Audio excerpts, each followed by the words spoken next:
So recently, I was introduced to the world of Nintendo Switch Joy-Cons. Not these Joy-Cons, these sort of boring ones that are official from Nintendo, but Joy-Cons like this. Now honestly, I didn't know that these type of controllers existed. I knew you could get like USB controllers for your Nintendo Switch, but I didn't realise there were companies making these absolutely amazing third-party Joy-Cons for your Switch that are fully compatible in almost every single way. But thanks to NYXI, they've sent me their Hyperion Pro controller to have a little look at, share with you what the features are, how it works, and just sort of give my general thoughts on it. Now, I mentioned in my Nintendo Switch review, Joy-Cons are the best and the worst thing about the Nintendo Switch in a lot of ways. The fact that they're just so malleable in terms of like you can do anything with them is fantastic, but they are also just a bit naff. The ergonomics of them, it just really doesn't work. It doesn't feel nice in your hand. If you're using it just in Joy-Con mode like one of these ones, like having to hold it like that, you're sort of having to do this weird like dragon claw sort of movement to be able to like reach all the buttons and hold it comfortably.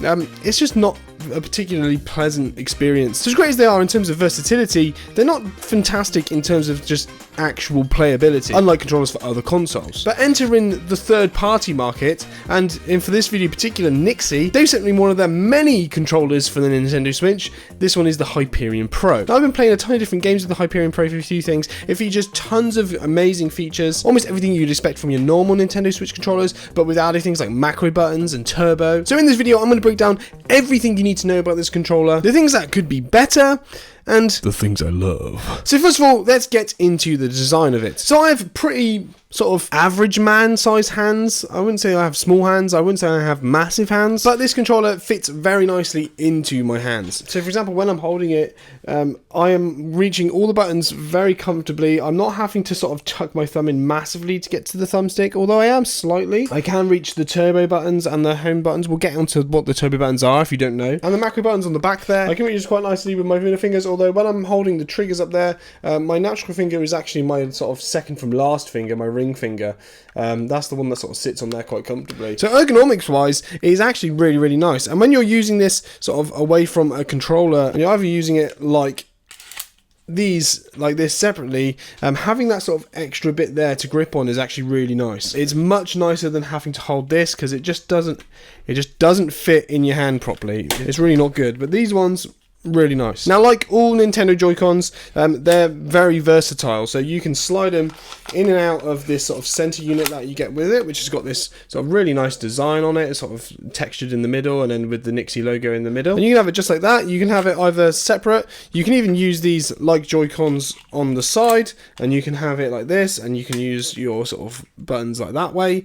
Although the ergonomics sort of doesn't work brilliantly well on that side. That, however, I still prefer doing it like that than I would with something even smaller like a Joy-Con. So there you go. And obviously the final way that you would have it would be actually attached to the Nintendo Switch console yourself. Now that does actually make your Nintendo Switch console quite a bit bigger, so it's much more comfortable to hold. I could actually hold that for a lot longer than I would normally hold a Nintendo Switch, and I'd be really happy and comfortable using it like that. It's almost much more like the sort of PlayStation Portal in that regard. It just feels a lot more comfortable because you're actually holding actual ergonomic controllers instead of just a screen with buttons on it. The only thing that happens is because these controllers are quite big, it does affect how you use the little kickstand at the back. So I've got the OLED model with this sort of slightly larger kickstand, and you can use it if you have it a bit more further back, but for the most part, if you use it in that sort of slightly upright ways, if you have the Joy-Cons on, the kickstand isn't going to work as well. Luckily, on the bottom of these controllers, you might see there is this sort of flattened edge there. So just on the bottom here, it's just got this nice little flat bit, and that means that you can actually balance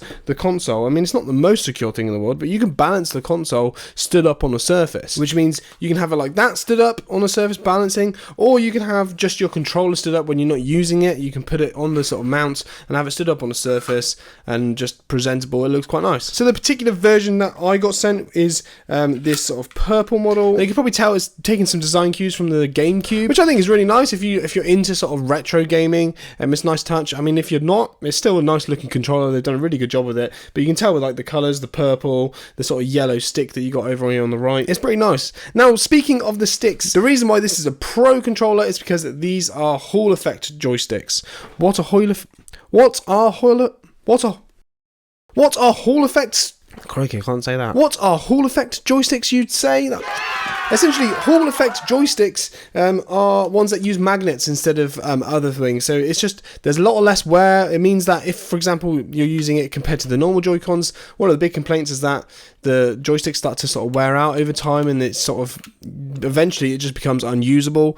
You're not going to get that problem on this controller. So in terms of that element, it's better, but also it's just a much lighter thing to hold. It just feels a lot nicer to use anyway in the first place. It's going to last a lot longer than your normal joysticks. Now, do bear in mind, if you get the normal Hyperion controller from Nixie and not the Pro, you don't get those Hall effect joysticks. So do bear that in mind. If you want the Hall effect joysticks, you got to get the Pro. Now, in terms of battery and charging, I was sort of a little bit confused, because when I got this, it has USB-C ports on the bottom of the controller, so you can charge each one individually with a USB-C cable, unlike the normal joysticks. Now in my head I was thinking, can you only use this and charge this with that?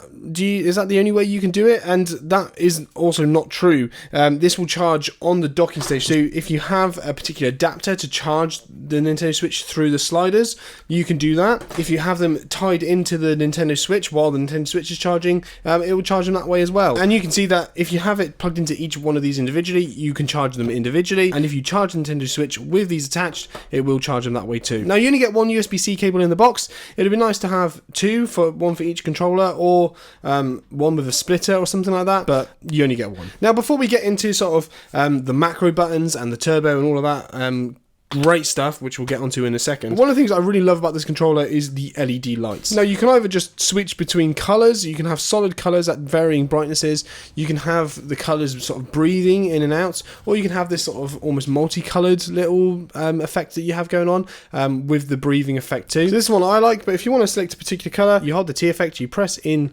the joystick, and it'll let go, and then it'll switch the mode, and then you can basically just cycle through that, and it'll go through different colours. If you double tap it, it'll turn on to like a breathing mode, like so. See, it'll fade out a second. If you double tap it again, it'll just have it on that one. Or if you do it again, it'll just have no light at all. Now, you may notice that if I hold down the home button on the controller, like so, it will actually wake the Nintendo Switch, and because it wakes the Nintendo Switch, it's a lot unlike a lot of other third-party controllers, so you can actually wake it from the controller itself. You don't have to go up and switch it, which makes it a lot more like the original Joy-Cons and cuts out some of the faff. You also have a screenshot button on the other Joy-Con, which is how you wake that side of the controller. Now, you'll notice these buttons, these turbo buttons, aren't just for changing the colours on the LEDs. They actually have a very particular effect. So if I hold down the turbo button and select the A button, so if I hold down the A button, instead of it just doing like a long press, it'll actually do like rapid tapping instead. So for example, I've done that for the A button, so if I just unlock that, so now if I hold down the A button, you'll see it'll just automatically do that. Now, that will clear by itself automatically when I turn off the controller, when the controller goes to sleep. But you can also just switch that off manually by tapping the turbo button again. They also have a turbo button on the other side, so you can use that for the other buttons on this side. Now, you have to use each button depending on which side you're on. So if you're using any of these buttons, you can do one turbo on that and one on that, and the same with the macro buttons on the back. So to set a macro button, you hold down the little macro button that's at the top here, and you select which button you want to become that macro button. And then when you hold down the macro button on the back whilst you're playing a game, it will do a button swap with that particular button. Now, when I'm playing Mario Kart, I'm actually holding the A button to go forward. So if I want to look behind me and press the X button to sort of see what's going on behind me, I have to let go of my accelerator to look behind me, and I don't want to do that. But what you can do is you can just set that as a macro button, so then if I press this trigger on the back with the back of my hand, I can look behind me while pressing the macro button and continue accelerating, and it's not an issue at all. And you can be creative with all sorts of ways on using these particular macro buttons. One good thing you can do is that you can actually set up a macro button with a particular combo move. So for example, I could hold down this macro button, press a particular set of buttons in an order, but then when I press the macro button, it's actually going to play that sequence back in the same timing which I recorded it. So for example, if you're playing a game like Smash Brothers and you wanted to do a particular set of moves, instead of having to like sort of constantly going over your hand, you just press that button and it just does it automatically for you. Now, in terms of battery life, each Joy-Con's meant to last about 6 hours. I think you'd probably say that is fair. The battery life, it currently says, is at pretty much full battery life, and I've not really had this on charge. I played it for a couple of hours last last night. It's still saying it's near full. In terms of weight, it's actually particularly light. It's not a heavy controller at all. Now, it does have rumble. It's not sort of a HD rumble, so it's not like when you're playing a game and, for example, as things get more intense, the vibrations sort of grow and get stronger. It is just a sort of standard two-dimensional rumble. However, you can change the intensity of that standard two-dimensional rumble because there's a little vibration button on the back. So if you press a certain amount of times, it will scale up onto how many. I think there's 4 settings, so I think it's like off, a little bit more, a little bit more, a little bit more, and then off. Now, I have noticed that my left one seems to be a little bit more intense with the rumble, so the consistency there's not massively off. And also, there's not a huge difference between the smallest setting of the rumble and the large setting of the rumble. It just seems to be sort of nothing, a fair bit of rumble, tiny bit more and a tiny bit more. Now, these controllers do also have gyro on them. So again, another feature that's a lot of time taking away from third-party controllers. This does have it, which means if there are particular games, for example, on Pokemon Let's Go Pikachu, where you have to use the controller to throw a Pokeball, you can do that with these Joy-Cons. I'm pretty sure the only feature that is not on these Joy-Cons, which you do get on your regular Nintendo Switch, is the NFC. It doesn't have the NFC, but if you are someone using Amiibos, this doesn't have compatibility for that, so you can't do that. But yeah, in terms of like overall build quality, I think this thing is really nice. It is like all Joy-Cons in the sense that it's not a completely solid piece because it's on the rails. It is a little bit wobbly in that sense, but it's fairly stable in comparison to the normal Joy-Con mount and holder. It's generally a very nice thing to use. Now, the thumbsticks being Hall effect is really good. It's really nice. It has the little metal ring which makes the sort of friction on the edge a lot less, so it's very easy to use. It's less likely to wear through. Now, the thumbsticks you can take off and you can swap it with other thumbsticks. I don't know if there's other ones particularly available for this, or you can just swap them with any thumbsticks. The reason I don't really like these ones is that this top bit it's just quite flat. There's a little bit of grip around the edge, but that sort of top bit, it's not the most grippy. It's a big flat circle with a bit of grip around the edge. I would have liked it to be a little bit more like the PlayStation controller, the DualSense, something with like a decent ring or something like that. I mean, I know you can get adapters. You could probably change the thumbsticks if you wanted to, but that's just something that I wasn't that keen on. Now, I'm excited to dive into this world of Nintendo Switch Joy-Cons.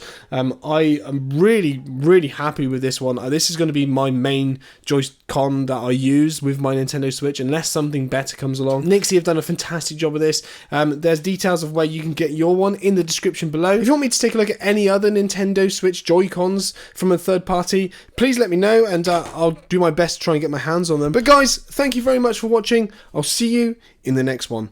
Woo!